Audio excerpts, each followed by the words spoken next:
in separate tabs also. Let's head on down to the feature match area here. Sweet. See players check out their opening hands here. Maybe. Oh, Discord. I promise, Discord, I love you. I wonder if this is Discord. I wonder if you have to restart it. All right, got some Grixis aggro here versus what looks to be maybe some Yarok field. Yep, Yarok field versus Grixis aggro here. Okay. Again, these deck lists are available on the Stream Decker overlay. They're also available down below if you're watching this on YouTube in the future.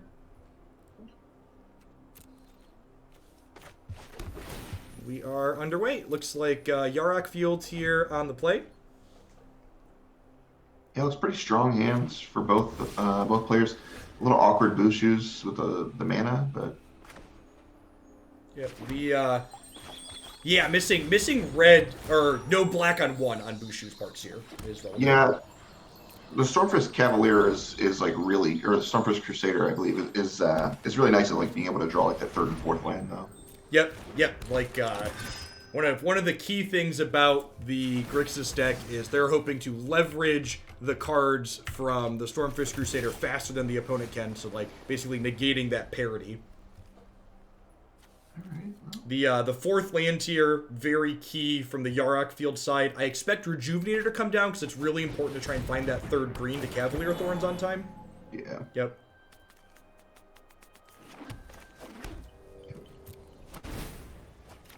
Tranquil Thicket. Qualifies. Fourth land. Good start for Bushu's, honestly. And they get to double knight here if they want. Yep. Yeah, this game is going to get away from Bushu's really quickly, I feel. Like once the Cavaliers come down, if either of these Cavaliers manage to find a Field of the Dead, like this board's going to come up really quick in a way that maybe Embercleave can't even cut through. Yeah, I'm with you. We'll see though. So the way Embercleave interacts with Death Touch is a big deal. So Knight of the Ebon Legion with Embercleave, if there's anything that can cut through a gummed up board, it's that. Yeah.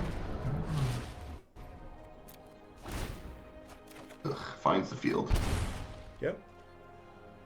And we can see here that those draws from Stormfist Crusader are not completely free. They are helping Jareth's here on the bottom hit these lands that they need to hit. Yeah, it's a double-edged sword, especially in a deck like this where you need like different named cards and you want to chart through your deck a little bit faster. And I mean, honestly, we could see like the big difference here being that play versus the draw, right? Like had Bushu's been on the play, they would likely have been a lot more successful in getting under what's currently going on. Yeah, offering the trade of Knight for Cavalier of Thorns here. This is a little aggressive. I don't know if I like this attack. Because this interesting. Okay. Yeah. I feel like I would have called there if I was JD squared, because like making them take their entire turn to just like trade with my Cavalier feels like a good exchange. Yeah, I'm with you. Nicol Bolas comes down.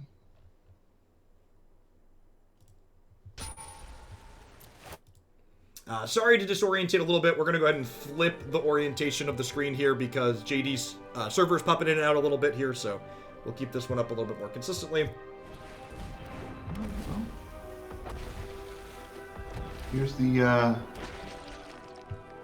start of the engine though, and just at 15 already is pretty healthy. Yep.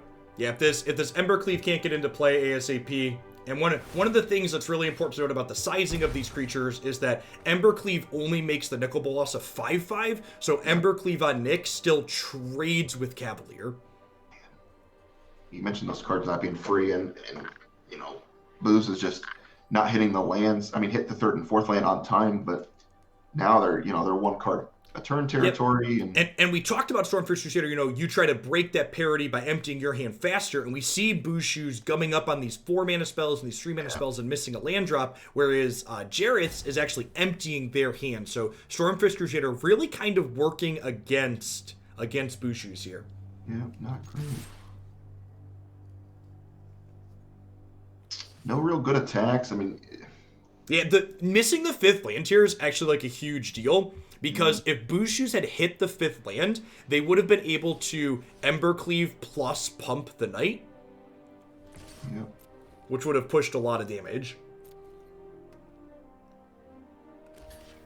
Yep, and again, we're going to see here that trade happen, which it isn't great, but you kind of got to get what you can get here. Yeah. And the second Cavalier and second field that are probably going to put this game away really, really quickly. Man, that's rough.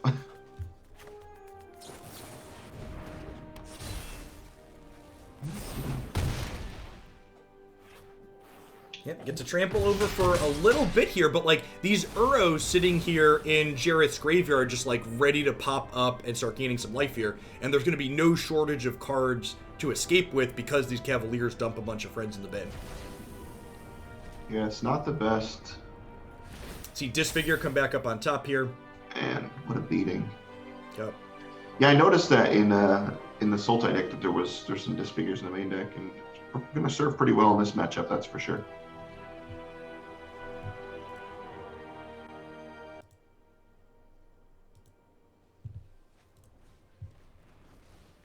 See that Disfigure come down here, and again, I like taking the what's it called off the table a little bit here, just because like you're so far ahead already, you don't want your opponent to like draw more lands and get out of this screw, basically. Yep, I hear you. And just gets a stick of 6/6. Man, that's good. Jeez. The dead are here. Holy cow. This Yarok deck, it pivots on a dime and like turns from playing defense to like killing you very quickly. Yeah, that's a beating.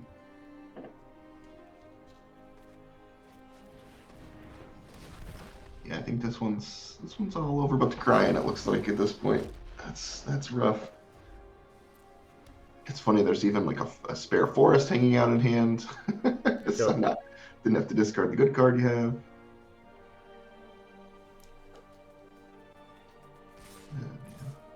Here come the idiots marching on in. That's tough.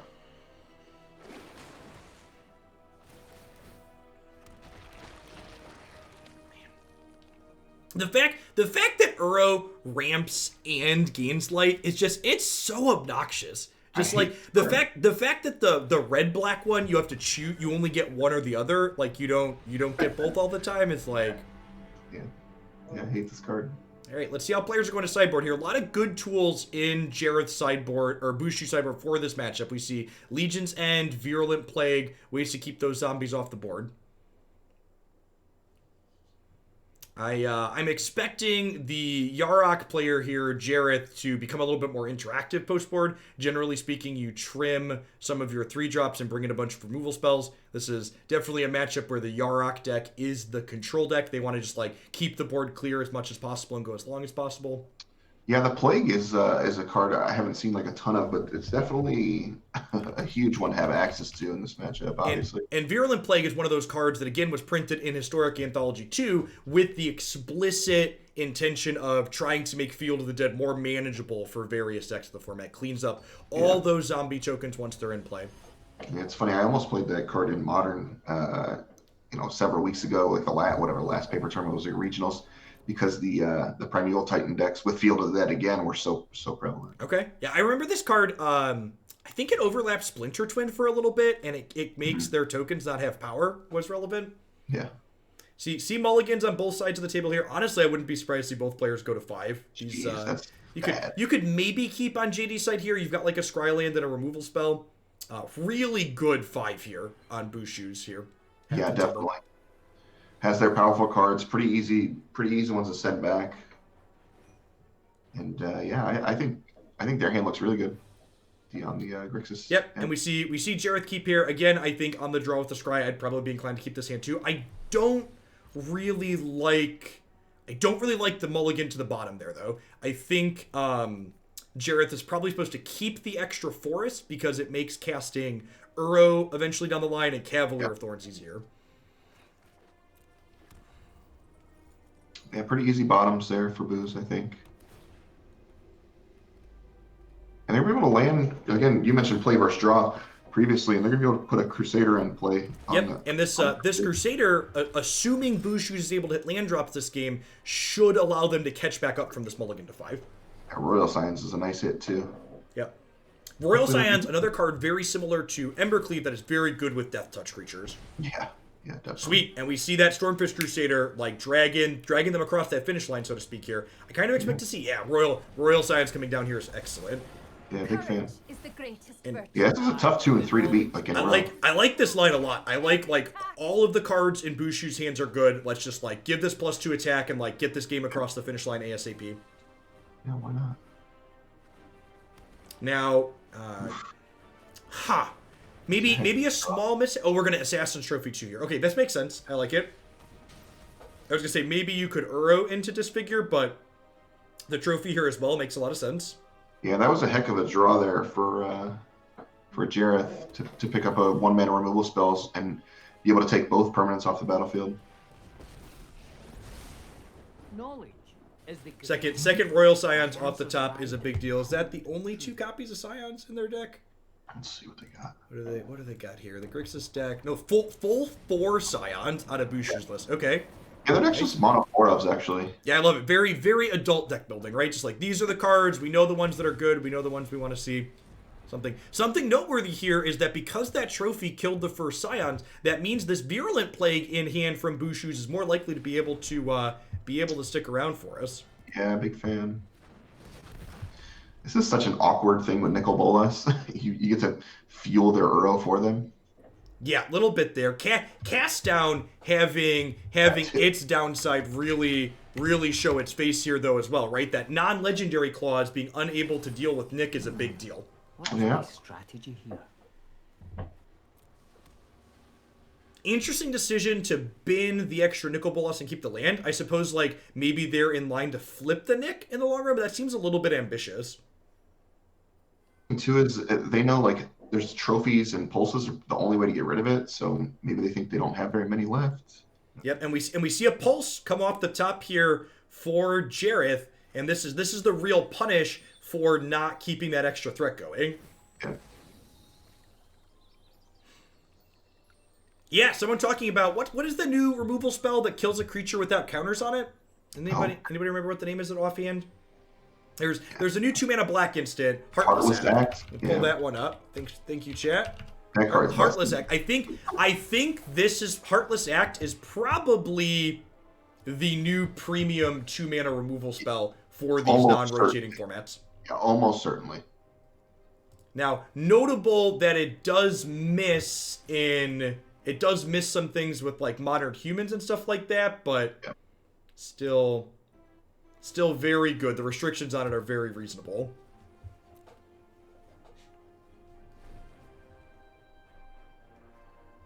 All right, well.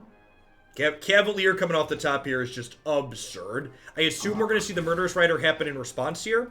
And this is good. You want to do this in response because what it allows you to do is this way that anything they put back on top of their deck with its trigger just gets milled over by its Enters Play trigger. Yeah, it's going to tuck itself away, basically.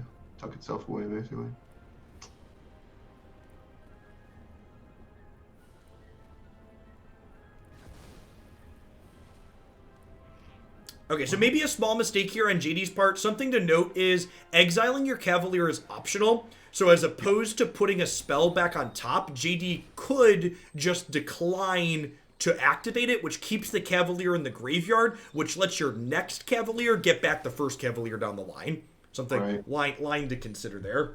Man, these cards play so well together. Obviously, you see a lot of them in Standard, but I mean, it's going to be tough for Boost to like shut the door here. Well, I say that and he draws. There's the cleave, and again, the drawback on this cast down very, very real here. Wow, that was a great rip. Yep. That's good as it's going to get. All right, smack you for 10. So Jareth has a redraw with the Uro here. Yeah, and I mean, the Uro's going to have to do some heavy lifting. Looking for another Maelstrom Pulse here, another trophy. Yep, exactly. Doesn't find it either off the draw step, so gonna go lean on Uro a little bit.